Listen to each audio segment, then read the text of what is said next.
pride is on the move. Raptors hover over a withered carcass. But there is scent of fresher meat in the wind.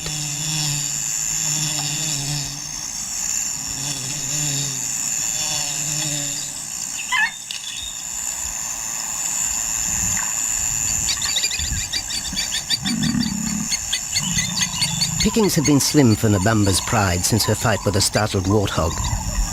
The lioness is limping from the encounter. And even the pride's big male, Jabu, wonders when his next meal will come.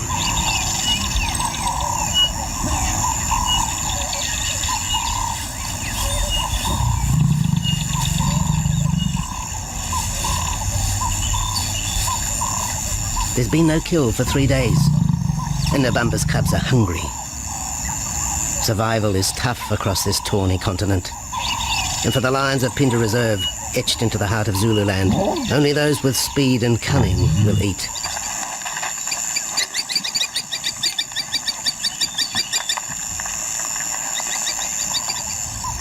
For this pride anyway, it's been a long time between meals.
Jabu had waited too long for his lioness to feed him.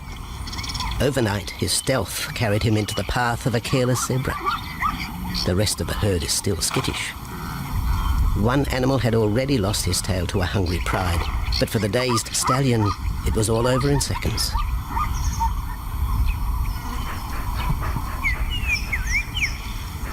The big male watches his kill from a distance, exhausted by the chase, exhilarated by the sport.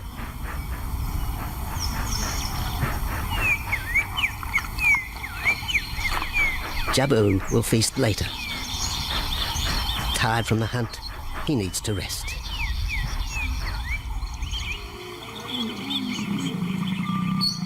But his prey will be safe. Few scavengers will risk the sudden return of the Lion King.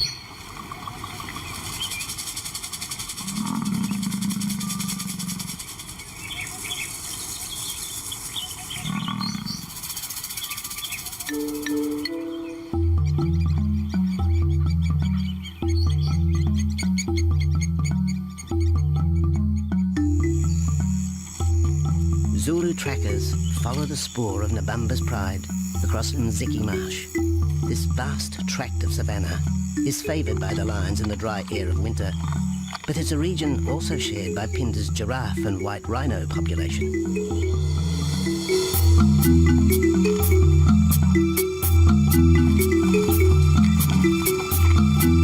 Through modern times, most of southern Africa's wildlife has been ravaged by hunting and habitat loss. Farmland, overgrazed and buffeted by domestic stock, has ripped the heart out of the original bush. The open, broad-leaved woodland, acacia bushveld, and wetland habitat had all but disappeared, taking with it the wildlife.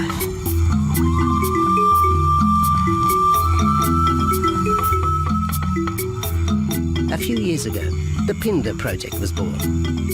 17,000 hectares of farmland bought up in KwaZulu-Natal along South Africa's eastern seaboard. What followed was the largest game restocking program ever seen on the subcontinent.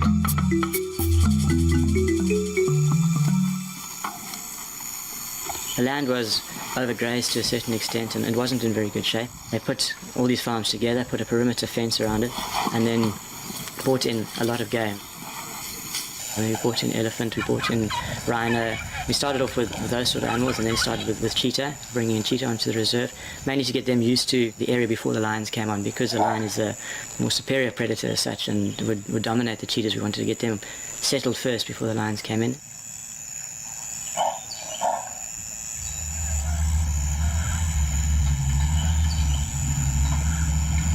Andrew Lewis is habitat manager at Pinda, one of those committed to the restoration of southern Africa's ecosystem.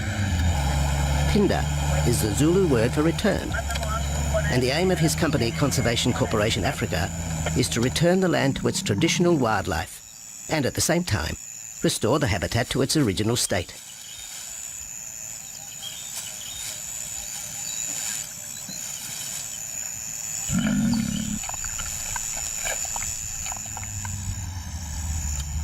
Pinda is cautiously open to top-level tourism, limited and luxurious.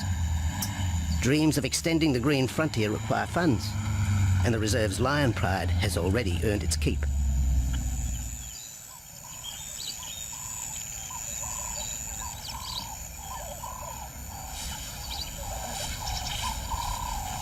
The lions on this property are actually generating revenue for the property through ecotourism, and that they are a benefit to the wildlife because of the draw card. And a few animals, lions, elephants, for example, and rhinos, and possibly giraffes, but those are your main ones that people come to see. And we've been very fortunate to be able to have lions on the property, and I think those lions that we have given us amazing value for our guests, and by getting our guests in here, we're getting revenue into the area, and that's benefiting wildlife as a whole.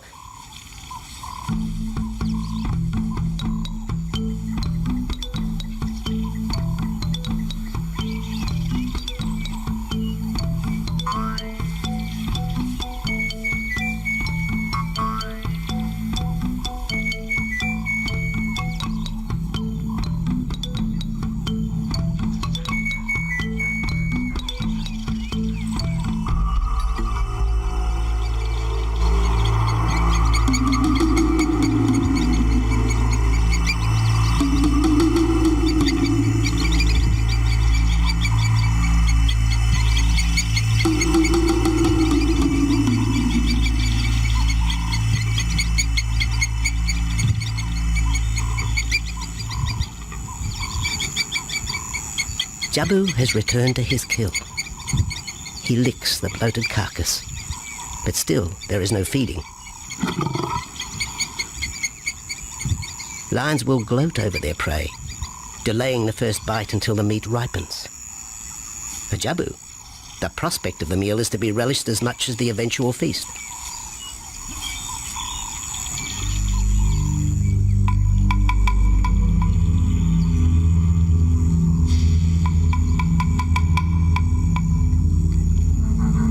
Meanwhile, Nabambo's pride is on the prowl.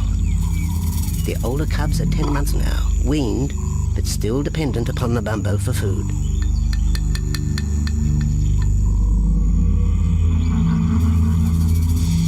The cubs are learning to stalk, but they won't kill for another 6 months. Young male lions are usually ejected from the pride when they are about 2 years old. Fending for themselves, they form hunting groups with other isolated males. Nabambo's cubs aren't sure what to do with prey so close, but the lioness isn't far behind. Their time for hunting will come. Nabambo's 4-year-old daughter also lives with the pride. She is the mother of the group's youngest offspring, 7-week twins Umveli and Damana. The little cubs have been hidden since birth, and now stay close within the protective circle.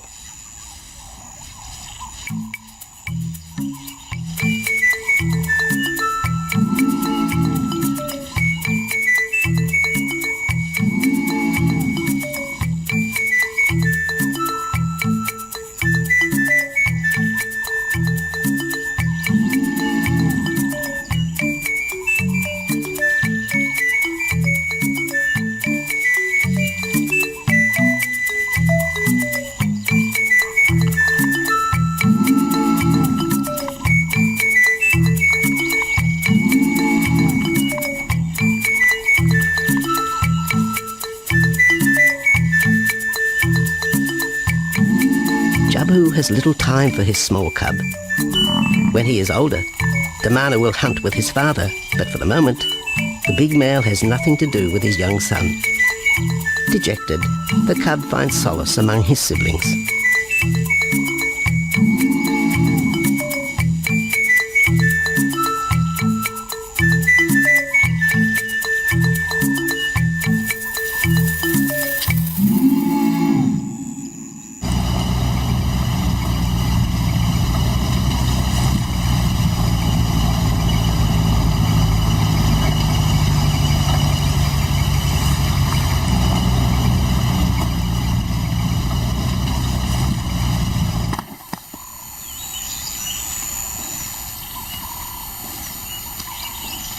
A young giraffe lies helpless in the grass. The animal's complicated vertebra means it is unable to rest its neck for any length of time. Lack of mobility means blood to the brain slows, leaving the animal disabled.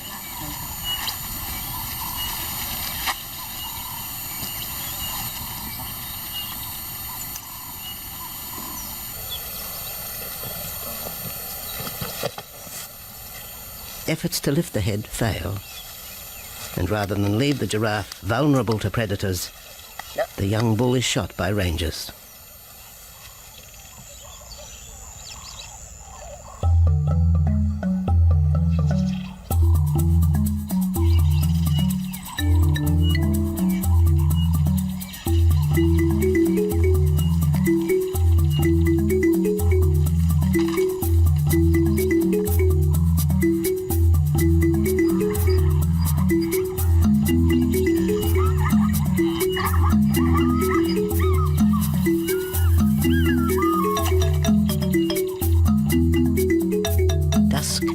By the waterhole rekindles the interest of the pride.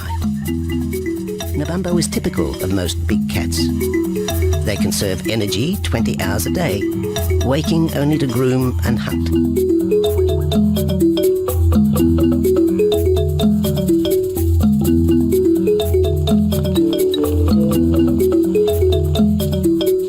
The lioness shows little sign of her injured leg, but the tusks of the warthog have torn sinew and muscle, slowing her in the pursuit of prey.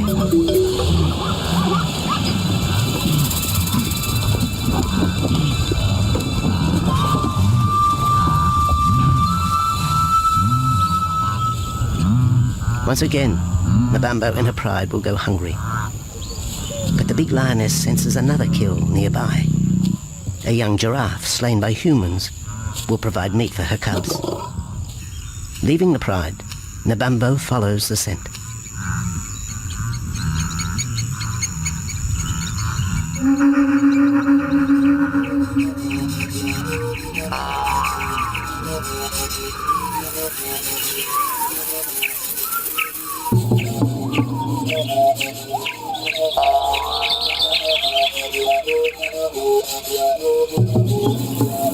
Left alone, the older cubs know the drill. They will wait for Nabambo's call to take them to the kill.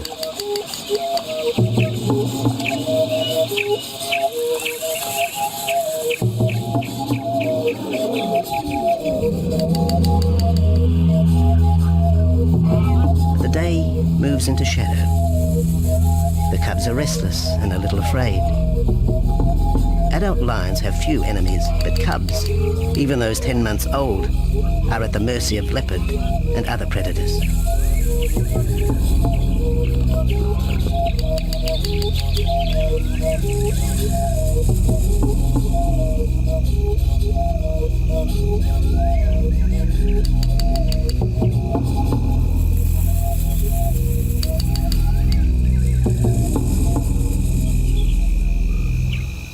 Nabambo has reached the kill, but her daughter is there first. Even though females hunt together, rivalry for the prey is fierce.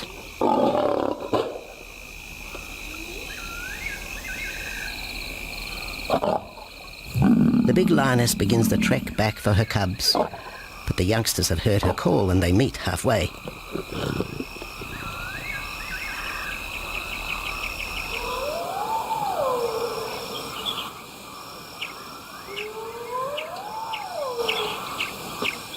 Nabambo settles herself in the long grass. The cubs are unfamiliar with her behaviour.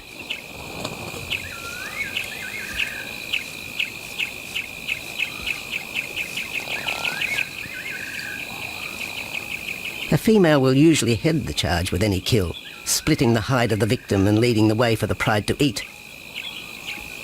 But there is human scent around the giraffe, and the big lioness is cautious. She watches her cubs, hidden, alert to any potential threat.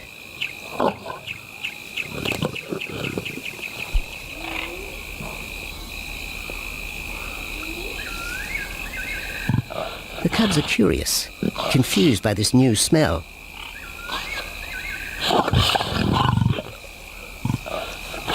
The lioness moves in for a final check, but she has already made up her mind.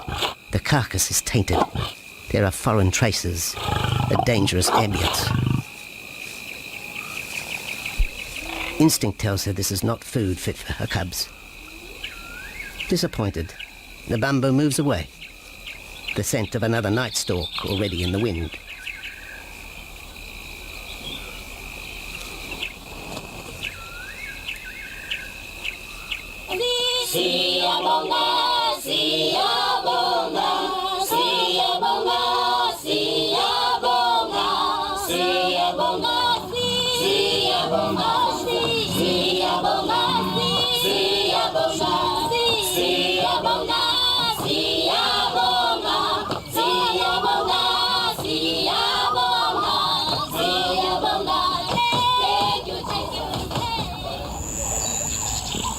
After 2 days, Jabu has returned to his kill with another younger male. 3-year-old Tembi is a son from a previous liaison with Nabambo, and the two paired up after Tembi was ousted from the pride.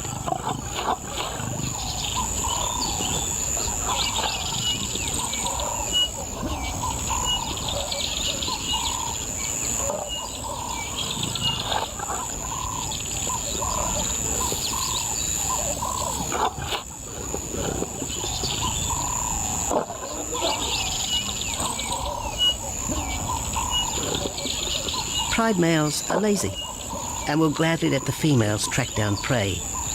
But the theory that males won't hunt is a fallacy. Any hungry male will hunt for himself when no free lunch is provided by the lioness, hyenas or other predators.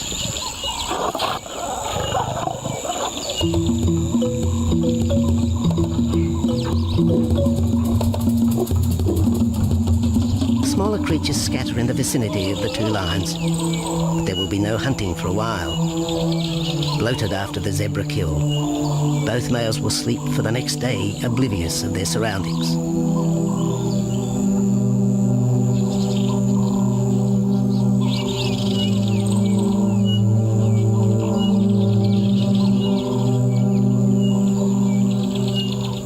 Lions hunting in pairs or groups have a success rate of around 30% in daylight, but studies show single hunters are more successful at night.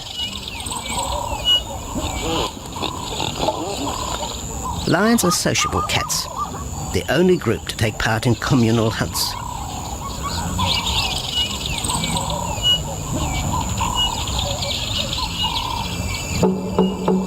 Ambush is an important part of the lion's strategy. Often one pride female will round up the prey from the front, driving it towards a second lioness.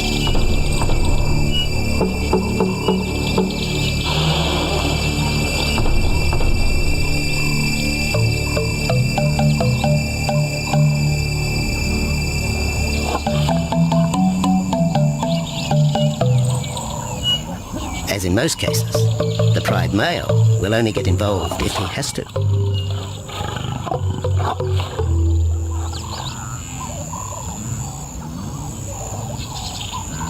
Accidents involving humans are rare in southern Africa's game reserves. Our primal fear of being eaten has been well documented, but in fact, lions seldom attack if they're not provoked. At Phinda, great care is taken to limit the number of people viewing game. Emphasis is placed on causing the animal as little stress as possible.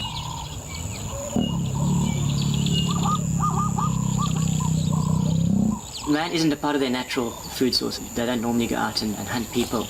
I think your lions are opportunists though, and I certainly think that if your lion is very hungry, under stress, I don't think they'll necessarily go out to hunt you down, but if you interfere with them, they'll certainly kill you. And there's a good chance they might eat you at the same time.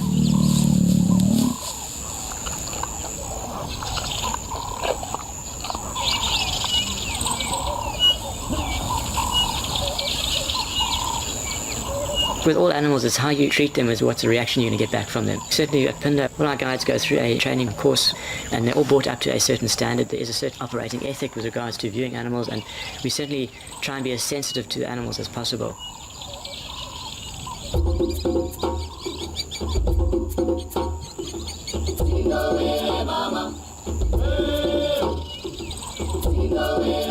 Cradled within the arms of the Yukon Mountains and the Indian Ocean, Pinda covers one of the most diverse regions of Africa.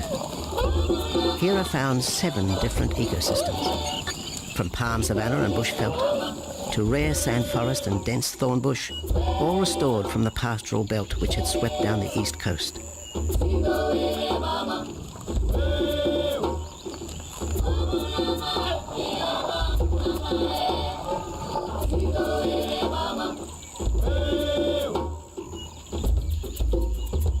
Where cotton, pineapple and cattle farms once stood, lion now roam their habitat again, alongside some traditional neighbours.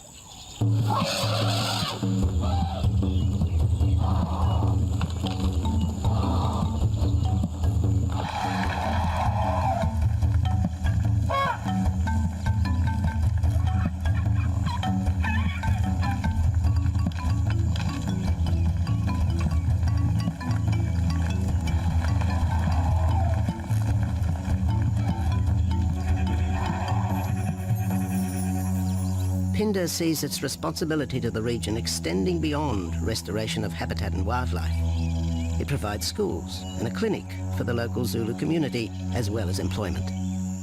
In the eyes of Andrew Lewis, essential ingredients for a successful operation. It's very important to involve the communities around your reserve because they have to benefit as well. There's no point in just taking land, get some investors to invest in it, but if you don't allow the people who are on the periphery of that reserve to benefit from it, you're going to have an immense problem with poaching, and they're going to cut your fences down, and you're just going to have an uphill battle.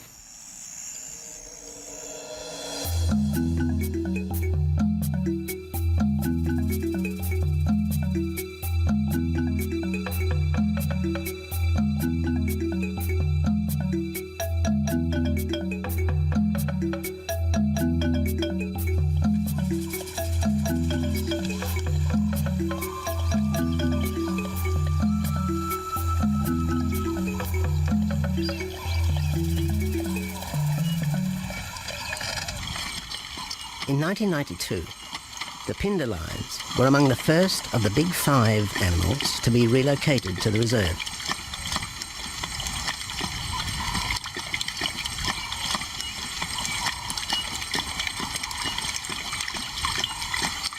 The original pride came from the northern province of South Africa, a vast scrubby region flanked by the ragged Drakensberg Mountains near the Mozambique border.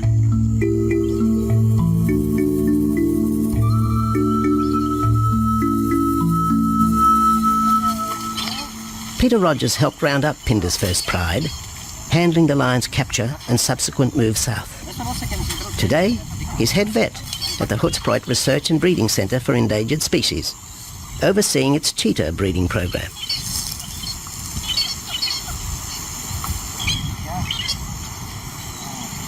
But it's the discovery of what's believed to be a long extinct strain of lion that has put Peter's centre on the map.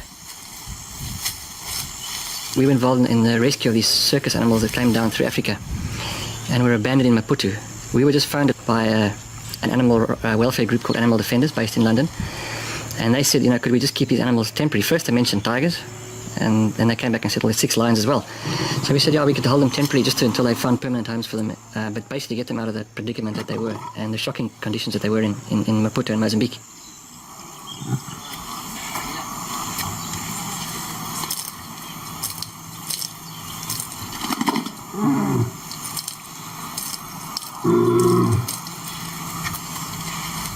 When the lions arrived at the breeding centre, their size, pale colouring and the male's thick black belly mane put them into the category of the Cape or Barbary lion, not seen in the wild since the early 1920s. A few still exist in captivity, and a male and female were brought to South Africa from an Italian zoo for breeding purposes. But attempts to mate Arcaf, the big male from the ill-fated Mozambique circus, with the Italian female are proving difficult.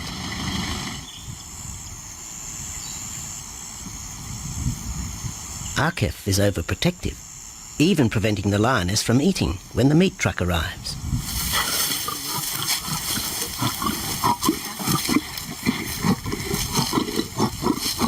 Finally, though, Sisi makes her breakthrough.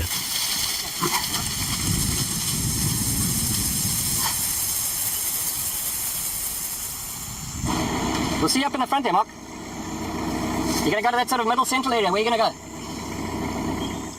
In the next enclosure, Arturo, the Italian Barbary male, is about to be sedated. His attention to his sister Sisi through the fence is hampering mating efforts, and Peter Rogers is keen to move the big male. He shoots the dart into Arturo's rump. Arturo has been sterilized, but while his breeding days are finished, he'll live out his days at the center. 1.5 minutes now, so... His female companion, another Barbary from the Mozambique circus, is drawn away by the meat truck.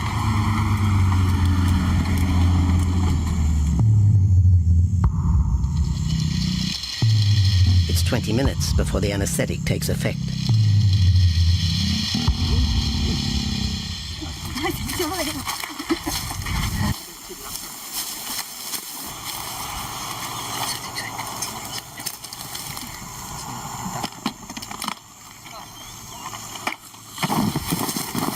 It's nice to be the supervisor.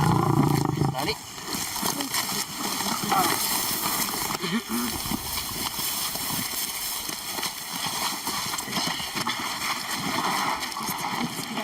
You'll need all your help at the bottom just to put him back into the cage, okay? One, two, three. Yeah.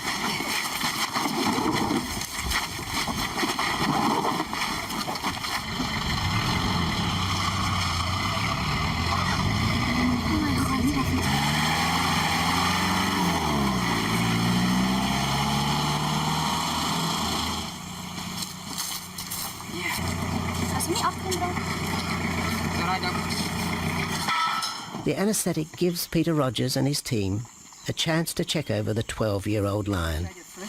He'll spend a few weeks in this cage before being returned to his enclosure for observation. I still want to inject him and everything, Mark.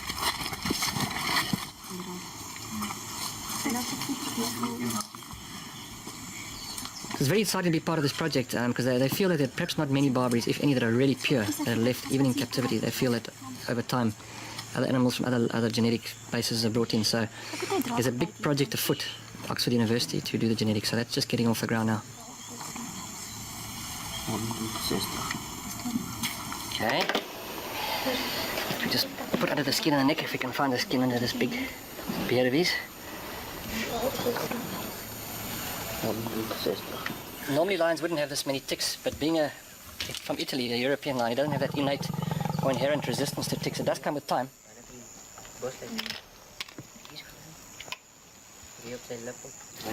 Like a bit of a bit like this.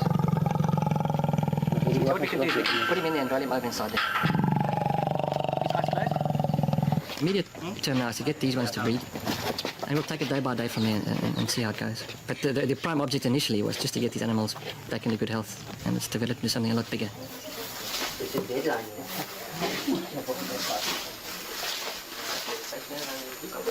Yeah.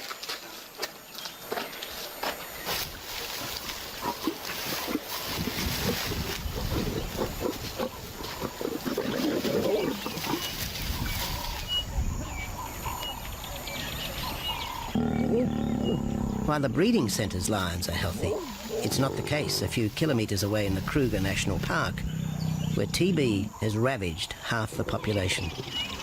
Infected buffalo have been blamed for the outbreak, primarily in the south of the park, and attempts are being made to fence off the diseased area.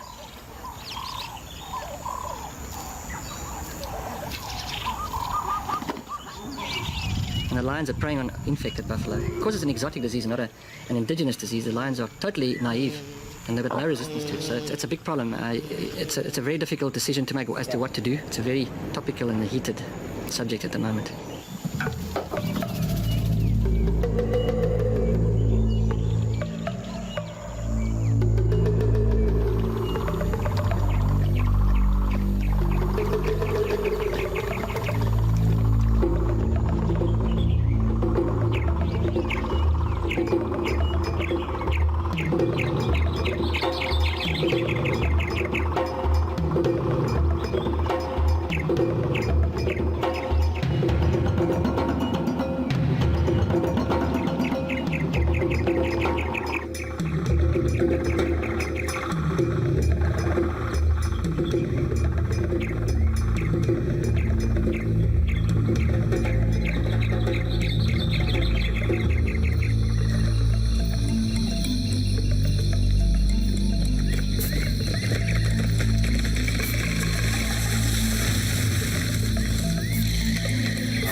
Back in Phinda, the night stalk has begun. Nabambo keeps her cubs close. They're hungry, but tonight only impala can be tracked down, a morsel for the lioness. Food is scarce at this time of year, so the pride's territory covers a large area. Lions can only afford to be territorial where there is a reliable supply of game.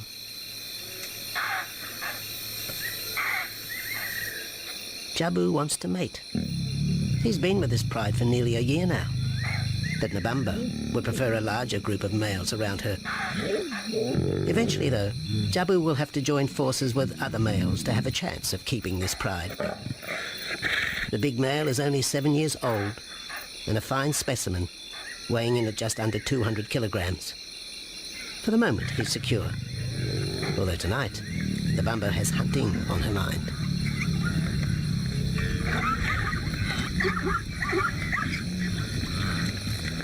The cubs follow in the lioness's wake. If there is a kill, she will feed first. Often, weak cubs lose out to a hungry mother. High juvenile mortality rates are the result of lean times.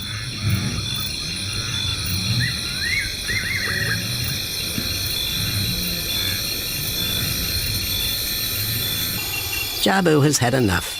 He's been walking for hours. Sleep is more important. And the zebra he ate 2 days ago will suffice for another night.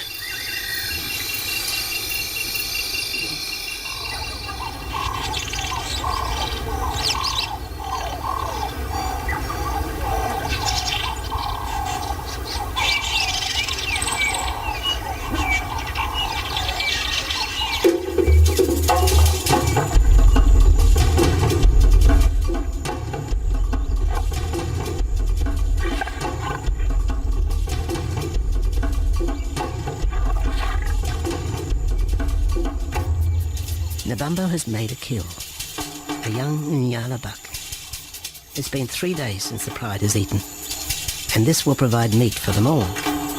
But the lioness will eat first.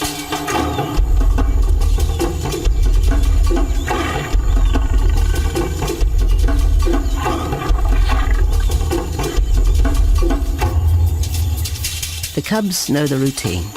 They will get their turn. But Nkosi is hungry. He creeps towards his mother. As the biggest of the cub,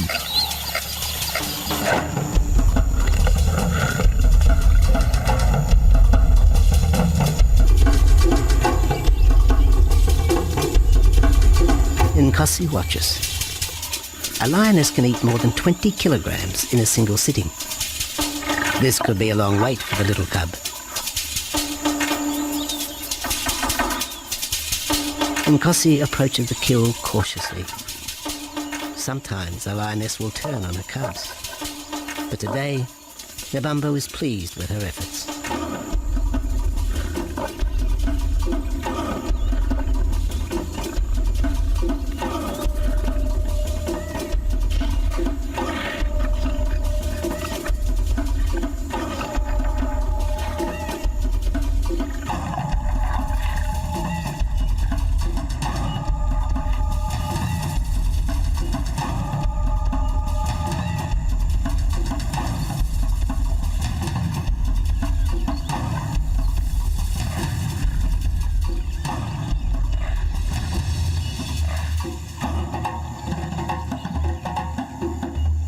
Nabambo has had her fill, for the moment anyway. Lions never eat the stomach of a kill. She will bury it before dragging off the carcass. This way, hyenas and other predators are thrown off the scent. The evidence has been buried. The carcass is no more.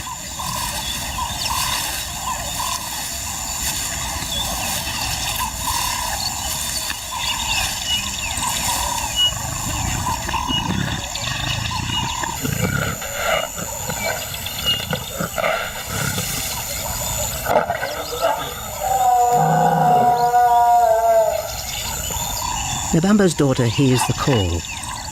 It is the second this morning. The first was the strangling cry of the Nyala as Nabambo broke the young buck's back. There was no struggle. The big lioness is a seasoned hunter.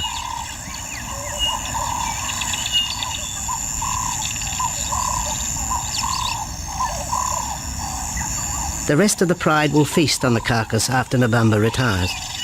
But first, they will drag it into the bushes, away from prying eyes, away from raptors already circling the kill scene.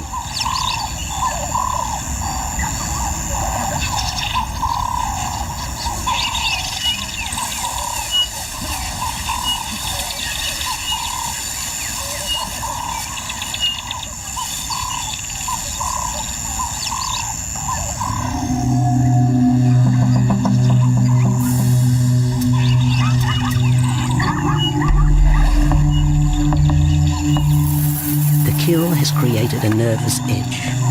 Even the hippo, its bad temper legendary, is flustered, anxious to protect its waterhole.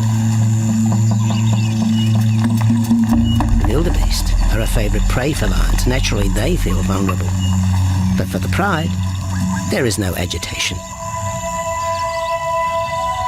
Gorged, they will sleep for the next day.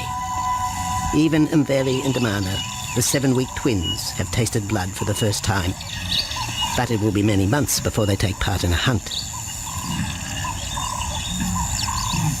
For the moment, they just want to play with Nkosi.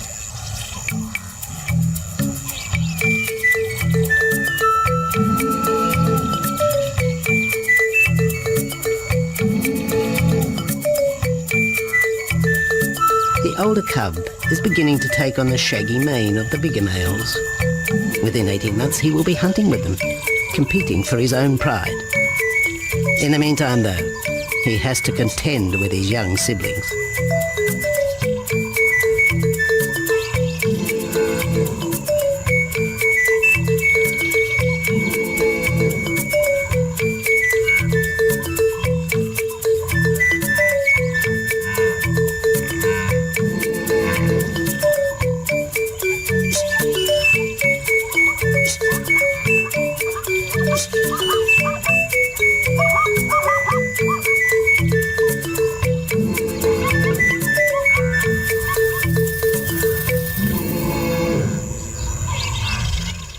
Jabu rejoins the pride. He has missed out on the kill, but he didn't share his zebra with the rest of the pride the previous day.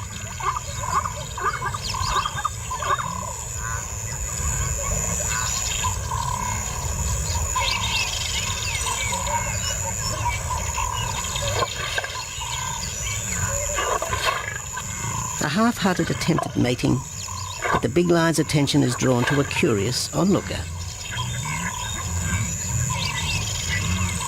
With the pride so close, the giraffe won't be sitting for long. Drinking and sitting is when they are at their most vulnerable.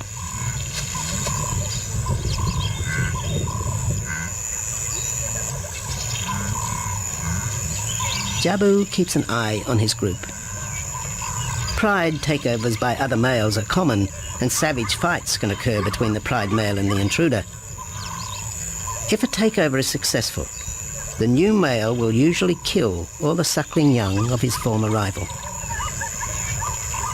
When a nursing mother loses her cubs, she comes into heat within a few weeks. The normal interval between cubs is about 2 years, with a gestation time of 3 to 4 months.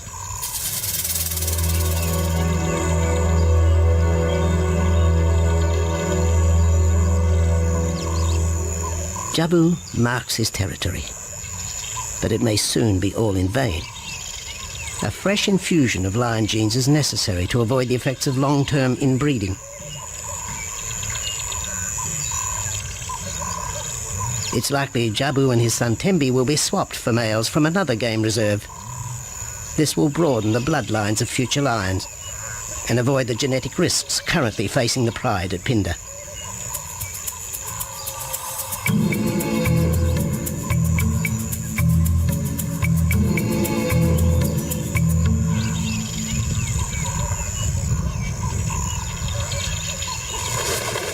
Vultures have found the dead buck, but there is little left of the carcass. November and her pride have eaten. The big lioness tries to dislodge Inyala fur from her teeth. Tomorrow, the next day, there will be another kill.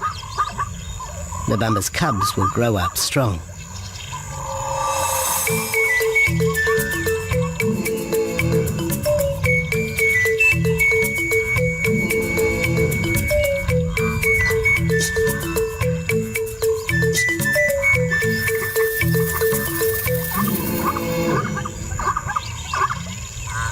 The lion is the greatest of all predators, the essence of all that is Africa. And yet, there are fewer than 50,000 left in the wild. The future for the species lies in managed reserves such as Pinda. Here in Zululand, the lion roams free for the first time since the beginning of this century. At Pinda, the philosophy has always been simple. Africa's wildlife land, undervalued and underutilized, is the continent's most precious natural resource. Focusing on the animals, their habitat and local communities is just the beginning of an African renaissance. Pinda is, after all, the Zulu word for return. Maybe, too, it's a chance for man to redeem himself just a little.